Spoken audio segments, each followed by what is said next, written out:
Polres Trenggalek kasil membongkar sindikat maling genset kapal motor nelayan Perigi, Kecamatan Watu Limo. Telu tersangka kasil dijeduk.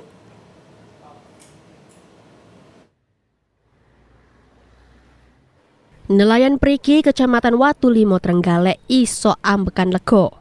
Maling genset kapal motor nelayan sing saksuwene iki nggarai sumpek akhire kasil dijeduk polisi.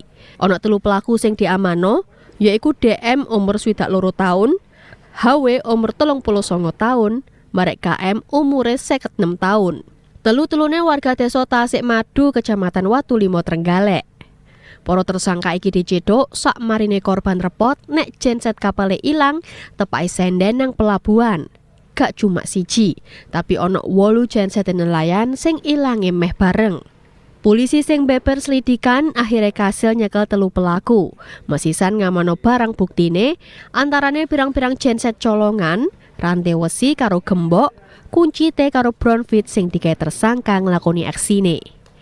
Kapolres Trenggalek AKBP Ridwan Maliki ngomong, nang perkara iki tersangka dijerat pasal 362 pasal 482 karo pasal 480 utawa pasal 481 KUHP.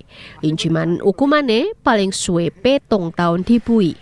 Simon Bagus, Hamam Deva, JTV.